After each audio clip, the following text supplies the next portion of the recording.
데일 카네기라고 들어보셨나요? 예, 아마 대부분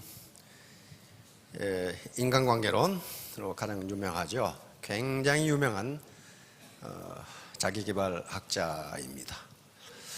그 데일 카네기가 여러 가지 아주 금쪽 같은 명언을 그 저서에서 많이 남겼는데요. 이런 명언도 있어요.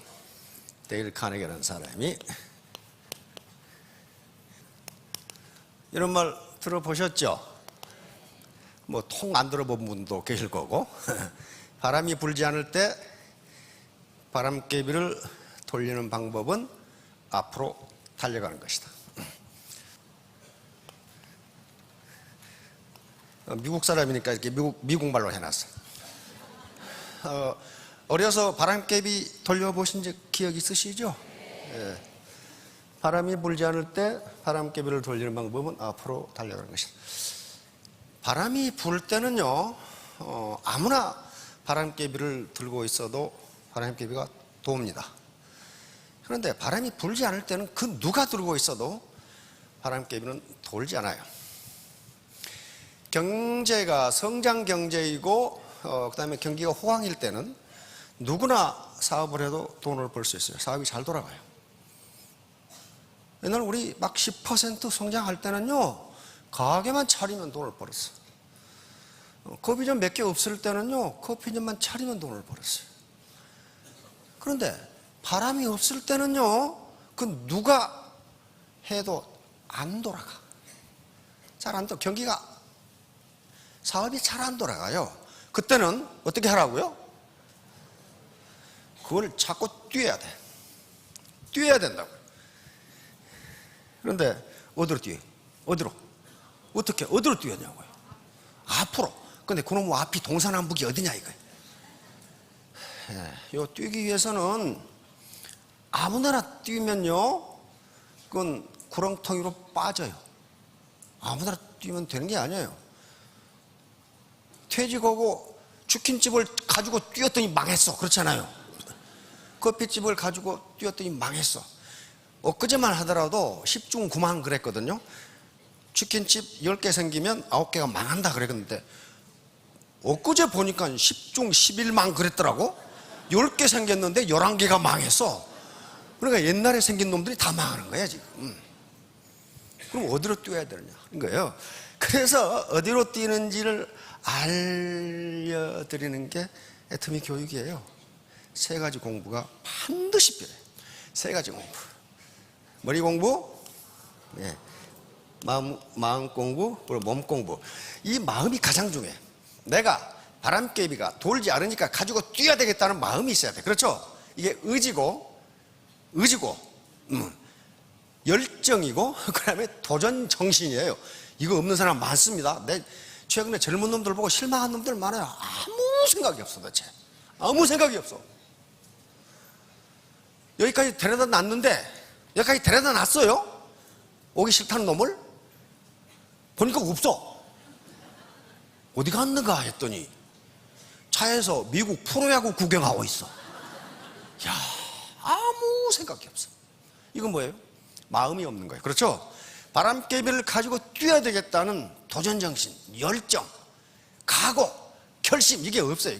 이게 없으면요, 안 뛰어요. 자, 그러면 우선 그게 필요해. 마음이 필요해. 마음 공부가. 두 번째는 머리 공부예요. 어디로 뛸 것인가요? 어디로 뛰어가려냐 하니까요.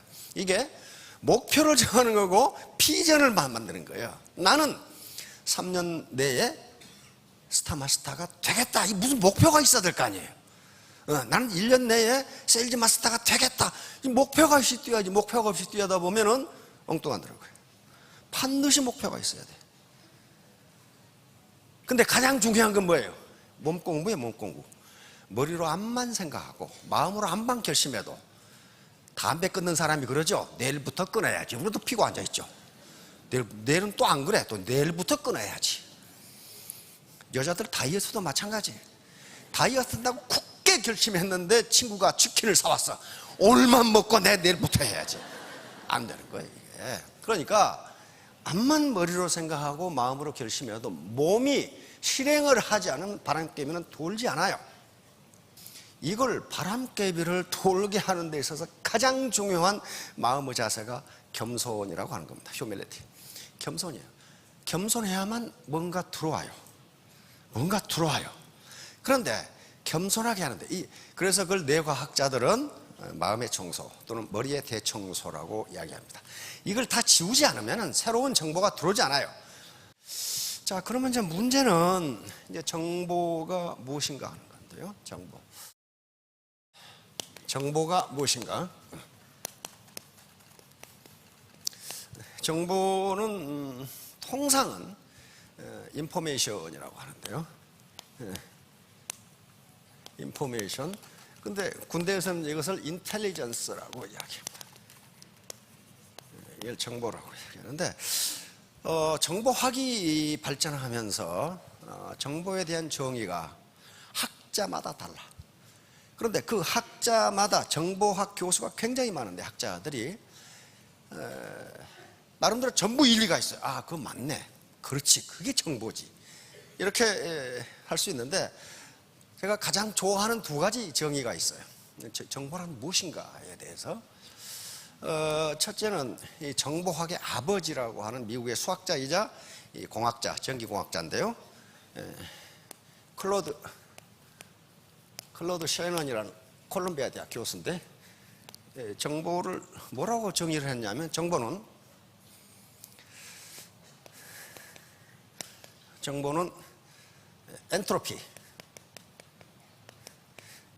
엔트로피를 감소시키는 도구, 이렇게 정의를 했어요. 어때? 정보란 말보다 더 어렵죠? 엔트로피를 감소시키는 도구. 엔트로피는 전에 제가 이 엔트로피 연력학 제2법칙이라고 설명을 했는데요. 혼잡도, 무질서도입니다. 생각이 무질서해. 그리고 불확실성이라고 여기서 해석이 됩니다. 불확실성. 다시 말하면 정보는 불확실성을 감소시키는 도구, 이렇게 생각하시면 돼요. 그러니까 정보를 알게 되면 의사결정이 조금 더 올바르게 돼요. 아, 지금까지 몰랐어. 전혀 몰랐어. 애터미 사업에서 뭘 하는지, 다른 다단계처럼 사기를 치는 건지 몰랐어. 그런데 들어보니까 사기는 안 친 것 같다. 여기까지만 알아도 뭐예요? 불확실성이 감소가 됩니다. 이게 정보예요. 그러니까 정보를 알게 되면 내가 무슨 일을 해야 할지 안 해야 할지 의사결정에 조금 더 정확한 의사결정을 할 수가 있어요. 두 번째는 그레고리 베슨이라고 하는 학자가 있는데요. 이 사람은 영국학자입니다. 영국학자인데 아주 기가 막힌 정의를 해놨어요. 이 양반은 정보란 다름을 만들어내는 모든 차이 일어났어요. 정보란 다름을 만들어내는 모든 차이. 자, 애터미를 들어보니까 이건 B라는 다단계하고는 차이가 나네? 요점이 어떤 차이를 발견한 거예요. 차이. 그러니까 여기에 오늘 오셔가지고 뭔가 차이 나는 뭔가를 얻었다면, 사실이나 자료를 얻었다면 그건 정보를 얻은 겁니다. 그 정보를 어떻게 활용할 것인가는 I don't know. 자기가 알아서 해야 돼, 이제. 그게 지혜예요, 이제. 어떻게 활용할 것이냐. 여기는 진입비도 없고 유지비도 없다네? 차이죠? 그 차이예요. 다름을 만들어내는 차이예요. 애터미와 다른 다단계의 다름을 만들어내는 차이. 진입비도 없고 유지비도 없다네? 그 차이예요. 똑같다면 그건 정보가 아니에요. 똑같은데 뭘 정보라고 할 수 있어? 차이가 나는 거예요. 자, 자본은 크게 이렇게 나눕니다. 눈에 보이는 자본, 만져서 알 수 있는 자본, 공장, 기계, 상가. 그런데 무형 자본은 형체가 없는 자본인데 특허권이나 저작권 등이 또 인적 자본이 형체가 없어요. 특허권, 저작권 가지고 있어도요, 평생 자시고 있어요. 로얄티. 이런 것들 다 여기에 해당합니다. 인적 자본에 해당해요. 휴먼 캐피탈. 머리, 마음, 몸보다 중요한 자본은 없어요. 자, 그러면 이제 우리 애터미 회원분들의 자본은 뭐냐 하는 거예요. 자본을 가지라고 자꾸 얘기하는데 자본이 뭐냐 하는 거예요. 이 자본이 바로 요 자본이에요. 요 소셜 네트워크. 소셜 네트워크. 이게 자본이에요. 나로부터 시작해서 이렇게 네트워크가 이게 눈에 보이지 않습니다. 보이지 않는데 컴퓨터상에 이렇게 또는 보이지 않는 이 네트워크가 이렇게 존재해요. 이 네트워크를 소셜 캐피탈이라고 부릅니다. 사회자본. 사회자본, 소셜 캐피탈. 학자들이 그렇게 부르는 거예요. 어떤 학자는 소셜 캐피탈, 이 신뢰 자체가 소셜 캐피탈이다. 이렇게 이야기하는데, 애터미 사업의 소득은 이 소셜 캐피탈의 사이즈와 퀄리티, 질에 의해서 결정됩니다. 달랑 두 사람 달아놓고 돈 못 벌어요. 여기에 지금 로얄쯤 되면은요, 밑에 10만 명이 붙어 있어.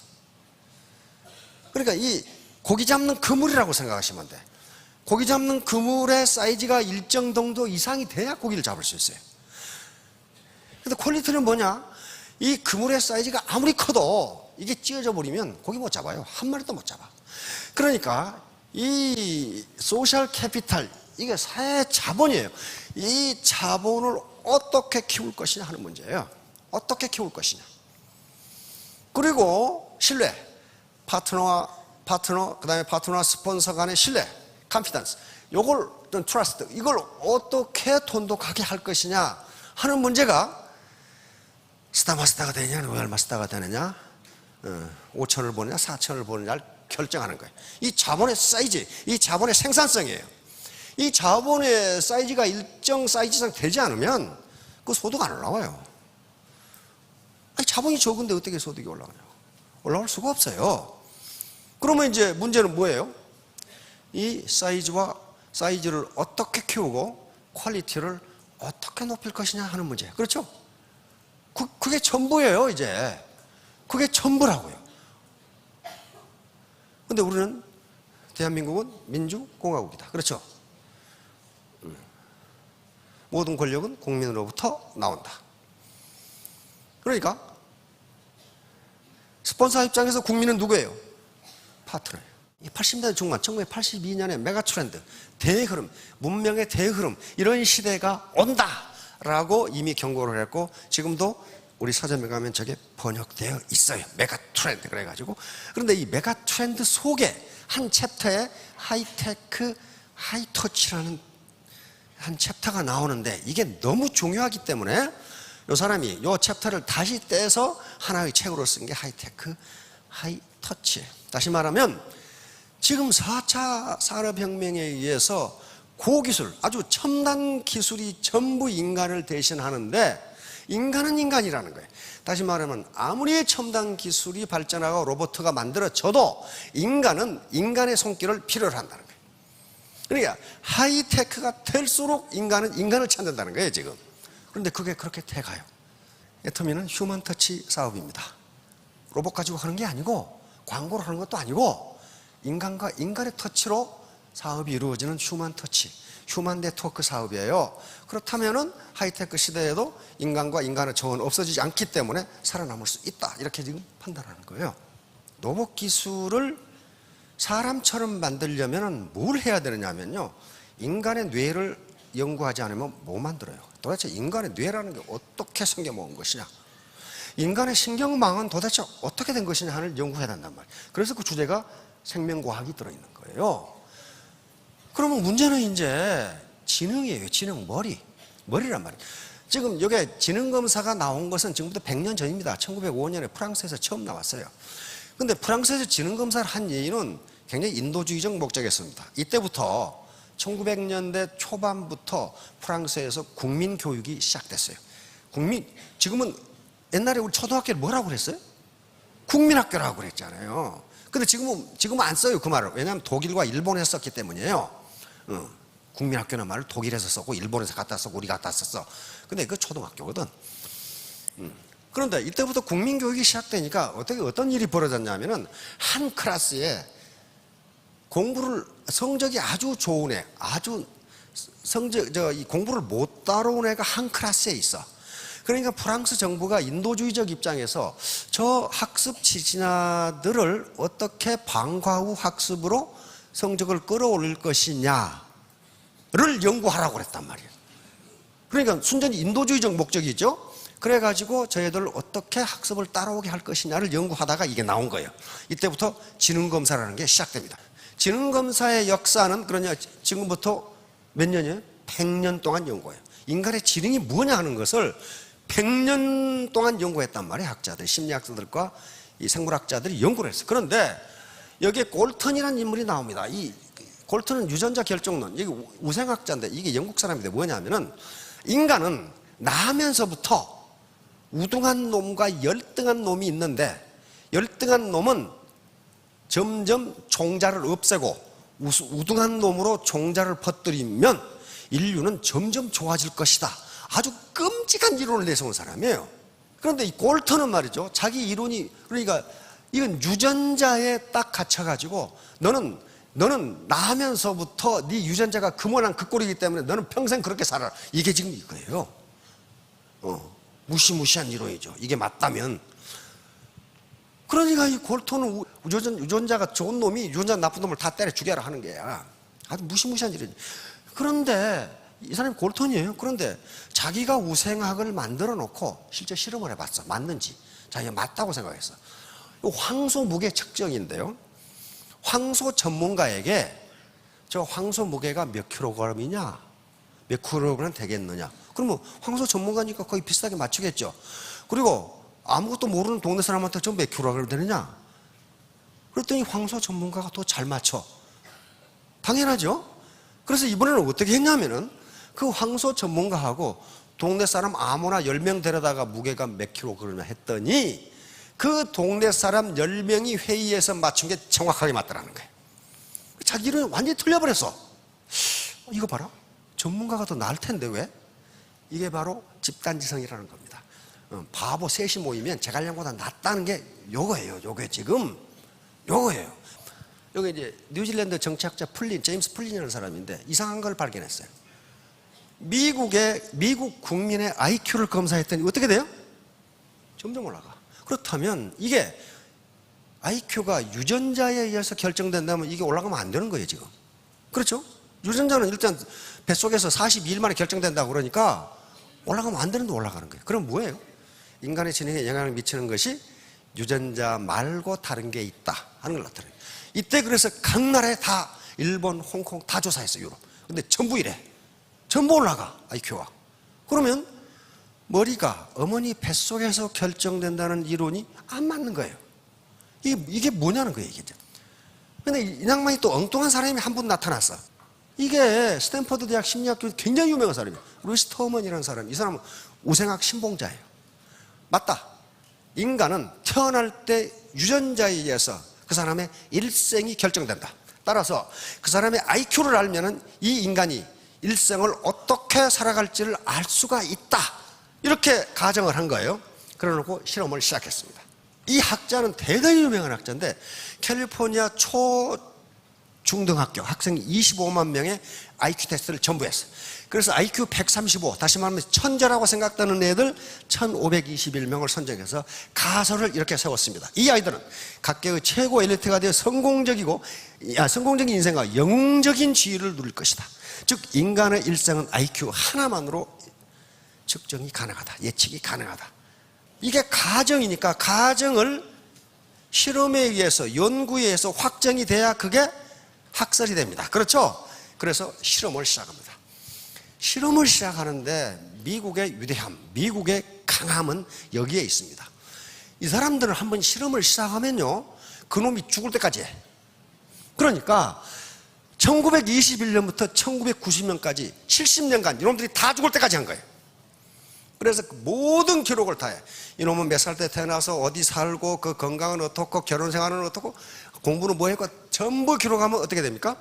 그 뒤에 학자들이 그걸 연구하면 됩니다. 그래서 70년간 연구원 3대 결국 터먼 교수의 가설은 전부 틀려버렸어. 안 맞아요. 하나도 안 맞아.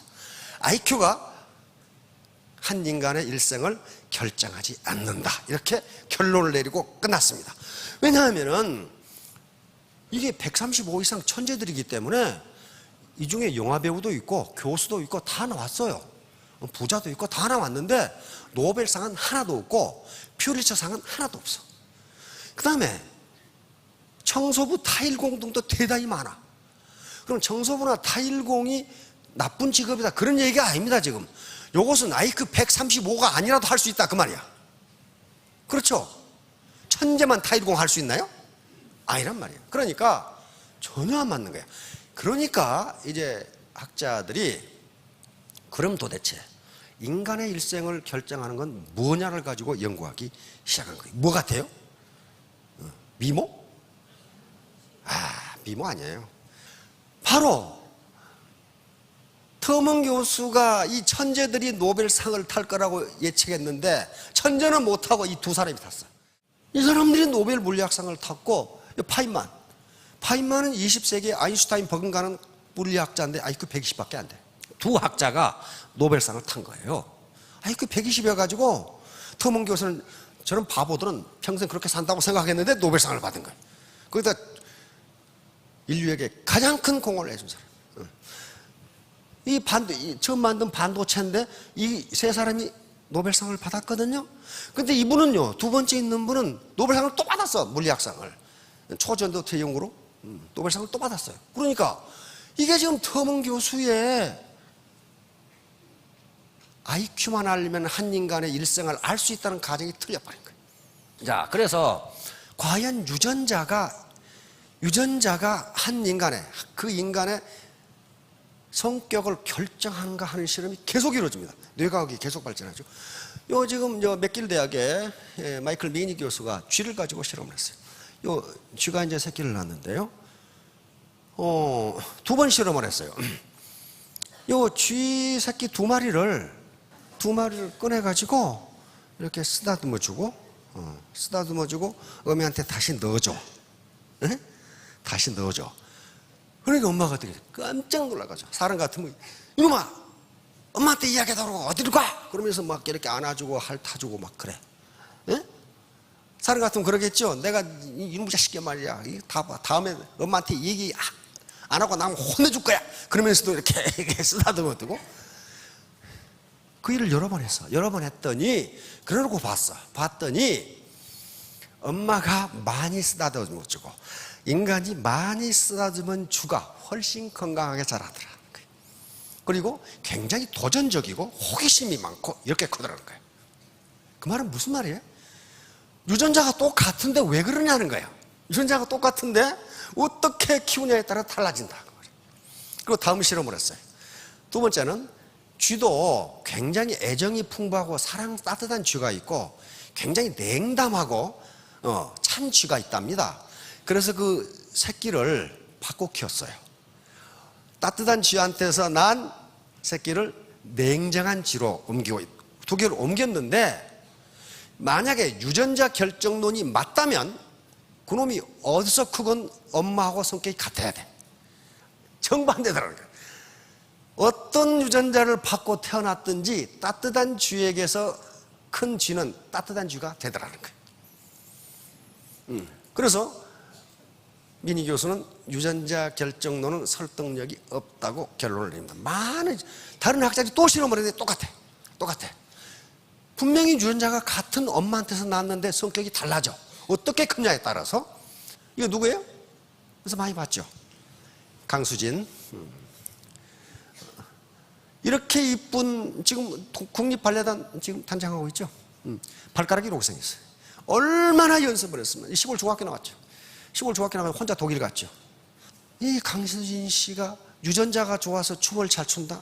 No. 그건 아니에요. 그건 아니란 말이에요. 왜냐하면 그 엄마는 그 콩밥 매던 사람이거든. 그럼 도대체 무엇이 인간의 사회적 성취를 결정하는 문제 가지고 엄청난 연구가 이루어집니다. 그래서 한참 90년대 또 2000년대 초반에 나왔던 이론이 EQ라는 거예요. EQ. 감성지능이라고 하는 겁니다. 감성지능. Emotional Intelligence Quotient라고 감성지능. 감성. 인간의 이성이 아니고 감성이라는 게 그렇게 중요하다. 최근에 나온 책은 열정과 용기 끈기, Grit Persistence라고 이야기하고 있습니다. 도대체 그러면 인간의 일생을 결정하는 게 뭐냐 하는 이 현자들, 역사적인 현자들의 말을 들어보니까 똑같아요. 뭐라고 그랬어요? 이 사람 세네카, 로마의 철학자죠. 운명은 외부에서 오른 것처럼 보이지만 실은 우리 자신의 마음으로부터 비롯되는 것이다. 다시 말하면 운명은 부모가 물려준 유전자로부터 오는 게 아니고 내가 어떻게 하느냐. 내가 나약한 마음, 게으른 심성, 부정적인 습관이 나쁜 운명을 낳고 용기와 지혜, 남을 돕는 이타성, 긍정적인 습관이 좋은 운명을 낳는다. 이게 로마의 위대한 철학자 세네카의 말입니다. 근데 여기 또 말이 있어요. As long as you live, keep learning how to live. 당신이 살아있는 한 어떻게 살 건지 계속 공부해라. 그 말이에요. 로마 시대 이야기입니다. 당신이 살아있는 한. 근데 이게 오늘날 뇌과학과 딱 맞아요. 뇌과학이 그렇게 되면 뇌가 좋아진다. 지금 그렇게 돼 있어요. 여러분, 톨스토이라는 사람이에요. 우리가 흔히 범하기 쉬운 실수 중 하나는 타인을 선인, 악인 혹은 천재, 바보라고 낙인 찍는 일이다. 그러나 인간에게는 모든 가능성이 열려 있다. 바보가 천재가 될 수도 있고 악인이 선이 될 수도 있다. 바보가 천재가 될 수 있다. 이게 오늘날 뇌과학에서 맞다. 그렇게 나와요. 뇌과학에서 맞다. 맞다. 바보가 천재가 될 수 있고 천재가 바보가 될 수 있다. 그게 오늘날 뇌과학의 성과입니다. 이건 누구예요? 데이비드 호킨스. 양은 미국의 사상가인데요.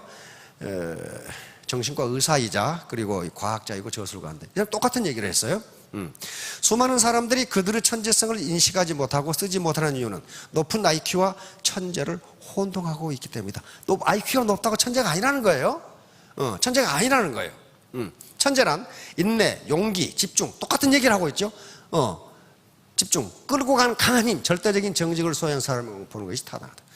에디슨이 똑같은 소리를 했죠. 천재는 99%의 땀과 1%의 영감으로 얻어진다. 이때 영감은 IQ를 이야기합니다. IQ가 중요하지 않다. 그 말 아닙니다. 1%가 중요한 거예요. 중요한데 99%가 노력이다. 근데 통상 에디슨의 명언을 인용하면서 여기까지만 인용해. 근데 그 뒤가 더 중요한 말이에요.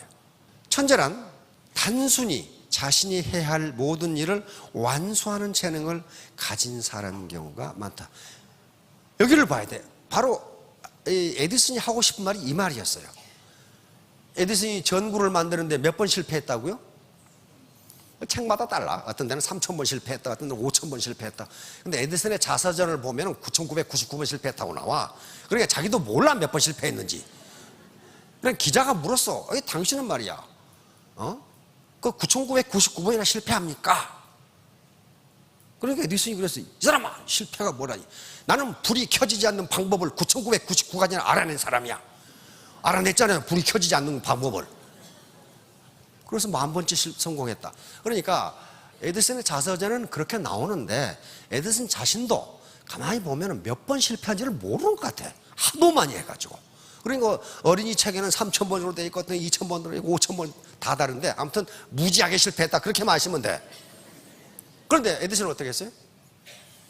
끝내 해냈어요. 지금 그것이 세계 최고 기업인 GE라고 있죠? 제너럴 일렉트릭. GE의 전신이 에디슨의 회사입니다. 에디슨 전기회사예요.